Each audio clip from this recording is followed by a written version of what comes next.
L'homme qui dort chaque nuit à côté de maman. Partie 2. Quand j'ai finalement ouvert la porte cette nuit-là, il n'y avait personne. Le couloir était vide, mais je sentais encore le poids de cette voix, la manière dont elle avait prononcé mon nom, lentement, comme si elle voulait entrer dans la chambre. Je n'ai pas dormi jusqu'au matin. Je suis resté caché sous mon lit, jusqu'à ce que le ciel pâlisse et que les oiseaux commencent à chanter. Dans l'après-midi, maman balayait la cour quand une voiture a klaxonné dehors.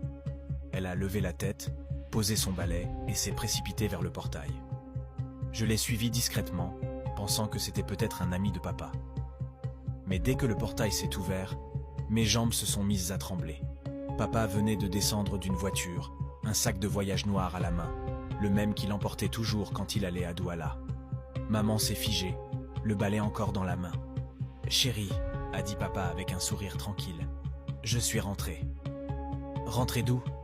demanda-t-elle, son visage changeant petit à petit. Il fronça légèrement les sourcils. « De Douala, voyons. Je t'ai dit que je partais pour une formation au bureau régional. » Maman cligna des yeux et laissa tomber le balai lentement. « Mais tu es ici depuis la semaine dernière. Tu n'as jamais voyagé. » Je regardais l'un puis l'autre, perdu. Le papa devant nous portait la même chemise que j'avais vue près du portail cette nuit-là. Les mêmes chaussures pleines de boue rouge. Et même cette odeur de poussière et d'essence. Mais l'autre papa était bien à la maison toute la semaine. J'attendais que maman rie, qu'elle dise que c'était une blague.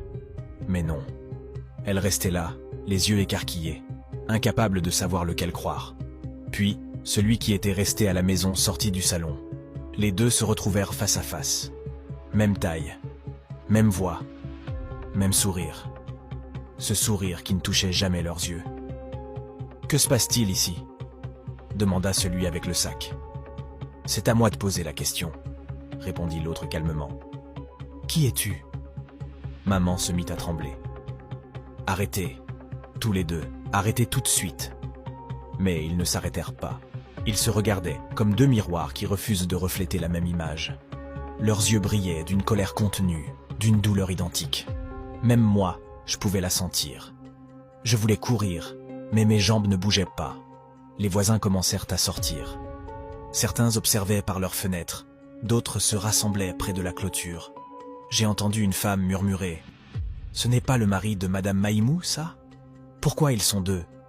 Et une autre répondit « Moi, j'ai vu cet homme la semaine dernière, il ne salue jamais personne. » Puis quelqu'un cria « Appelez la police !» Le soir, la cour était pleine.